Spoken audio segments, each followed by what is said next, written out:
Ma contribution a été à différents niveaux. Premièrement, en fait, j'ai participé un peu à l'élaboration d'un parcours de formation sur la communication pour aider les usagers ressources à pleinement contribuer à leur rôle comme bénévole. Ensuite, j'ai été membre du comité de gestion des risques cliniques. Donc ça a été vraiment un gros apprentissage, une grosse contribution. Et également, j'ai participé à la rédaction d'une petite capsule lors de la Semaine nationale de sécurité des usagers. Et enfin, j'ai été impliqué également sur un atelier sur la planification stratégique de l'Institut et dans la démarche d'Agrément Canada. Ça a été vraiment à différents niveaux.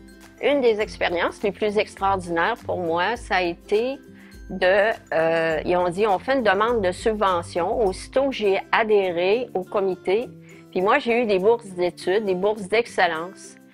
Alors, je suis habituée de répondre à des questions très précises, très ciblées pour acquérir la subvention. Alors, ça a été intéressant parce que j'ai travaillé avec Isabelle, avec Carole, avec Valérie. On a travaillé fort et on me disait des fois, « Ah, t'amènes tel point de vue intéressant. » C'est sûr, j'avais l'expérience. Puis chacun avait son point de vue. Ça a vraiment été un travail d'équipe très enrichissant. En 2019, je suis devenue co-chargée de projet, probablement parce que je suis une personne d'équipe et puis que j'aime mettre l'épaule à la roue. Mais aussi, j'avais du plaisir à travailler avec les gens avec qui je travaillais. L'application était de m'assurer qu'avec les professionnels autour de la table, que ces gens-là comprennent que lorsqu'un usager ressource arrive dans un décor comme l'hôpital, déjà là, cette personne a vécu des situations qui n'ont pas été faciles dans la plupart des cas. Et donc, il faut que les intervenants comprennent qu'il y a, je dirais, des appréhensions. J'ajoutais dans les discussions aussi qu'il y a eu, le comité des usagers a aussi mentionné qu'il pouvait toujours accompagner une personne, un usager ressource, lors des premières rencontres. Si cette personne sent le besoin d'avoir quelqu'un avec elle qui peut l'aider à s'intégrer et aussi de lui faire comprendre que toutes les questions sont bonnes. Au tout début, j'ai contribué au projet en réalisant une revue de littérature qui servait à identifier des actions porteuses, donc une revue de littérature sur l'approche de partenariat, sur la co-construction avec les usagers. J'ai également été membre du groupe de travail sur lequel j'ai pu, dès le début, contribuer en apportant mon grain de sel à la réflexion sur quelle vision on veut donner à l'approche de partenariat, à la culture dans l'organisation. On a également contribué sur la formation qui a été réalisée sur l'approche de partenariat, une formation qui était destinée aux intervenants, aux usagers ressources, mais également aux membres du comité des usagers. Et finalement, je dirais que je suis présentement la personne ressource pour un nouveau rôle qu'on a créé au sein du bureau de partenariat, qui est celui d'employé partenaire. Donc, aussitôt qu'il y a un usager ressource qui est appelé à intégrer un comité ou un projet d'amélioration, eh bien, il est lié à un employé partenaire pour que l'employé partenaire puisse vraiment veiller à ses intérêts, à ses besoins. Il y a toujours eu des initiatives ciblées d'intégrer des usagers partenaires dans différents projets, notamment les projets lignes. Au-delà de ces initiatives ciblées-là, il y avait une volonté réelle de l'organisation d'intégrer les usagers partenaires dans l'ensemble, en fait, à tous les niveaux de gouvernance dans l'organisation et, au surplus, développer une culture de partenariat avec les usagers, donc co-construire avec eux les soins et services et non pas pour eux. Donc ça, il y a quand même une nuance fort importante.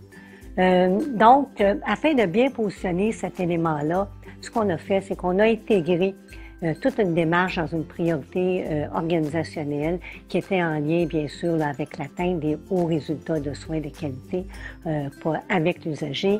Suivant ça, bien, un des éléments, un fait marquant que je dirais, c'est d'avoir pris la décision d'intégrer une usagère ressource dans un comité du conseil d'administration, notamment le comité d'accès aux soins et services.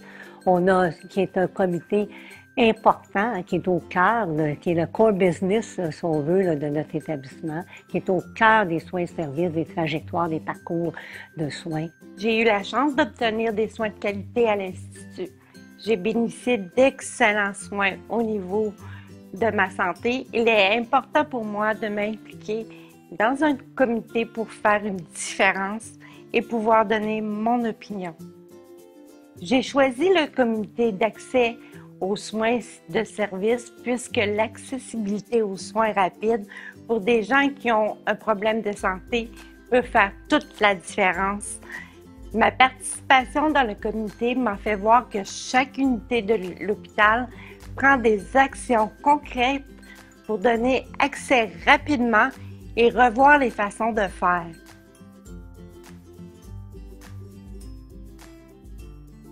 Je vous dirais que jusqu'à présent, c'est un succès. On peut compter sur cette dame-là pour son savoir expérientiel.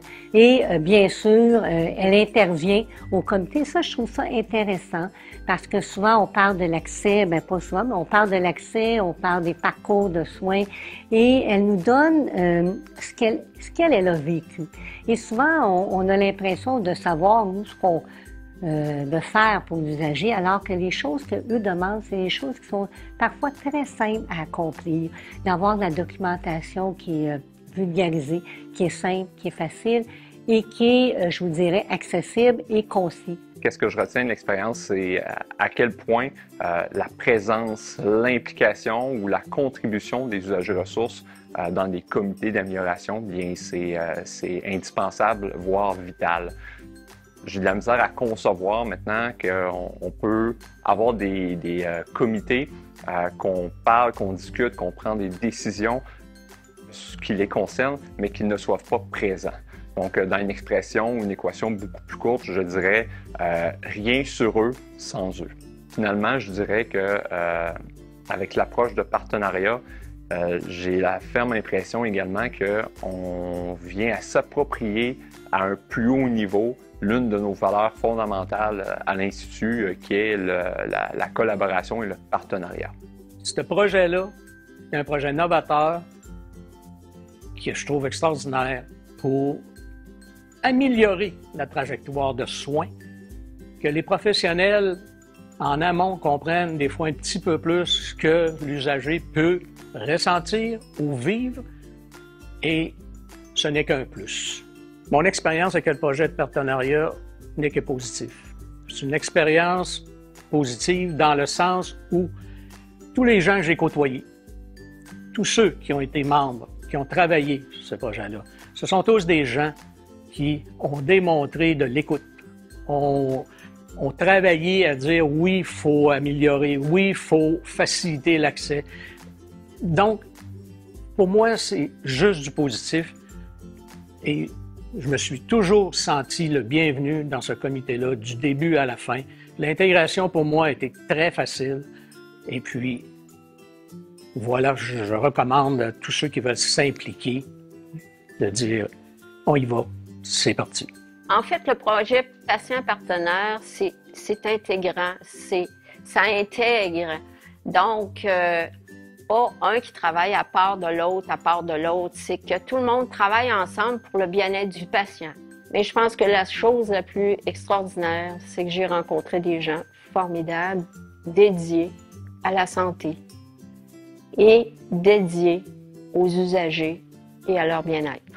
Dans le comité, j'ai trouvé que chaque intervenant, que ce soit les membres de la direction ou les médecins, ils veulent savoir vraiment qu'est-ce qu'on en pense pour mieux s'améliorer. Donc, nos opinions font sûrement une très grande différence et ça permet de réorienter les actions. Ben moi, ça a été vraiment une expérience que j'ai adorée parce que vraiment, c'est de redonner à l'Institut, mais aussi de redonner nos opinions, influencer. Ça nous permet d'avoir une vue d'ensemble et c'est ça que j'apprécie énormément. Personnellement, j'ai beaucoup apprécié l'expérience parce que ça nous permet, en fait, nous comme patients usagers, en fait, de donner un peu notre point de vue qui est très différent de celui des gens qui travaillent dans le système et à l'institution parce qu'on voit certaines choses d'un autre œil et ça nous permet de le ramener. Donc, que l'IUCPQ ait cette ouverture d'esprit-là, de permettre à des patients en fait, de participer.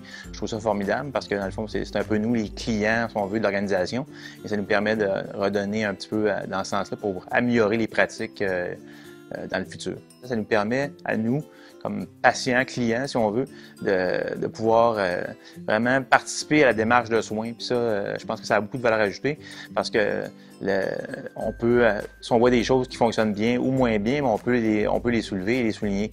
Donc, je trouve que l'Institut là-dedans, je trouve que c'est une démarche qui est très moderne et ça permet à l'Institut finalement de continuer à garder sa place de leader au niveau des soins de santé, de cardiologie, pneumologie et de soins à l'obésité.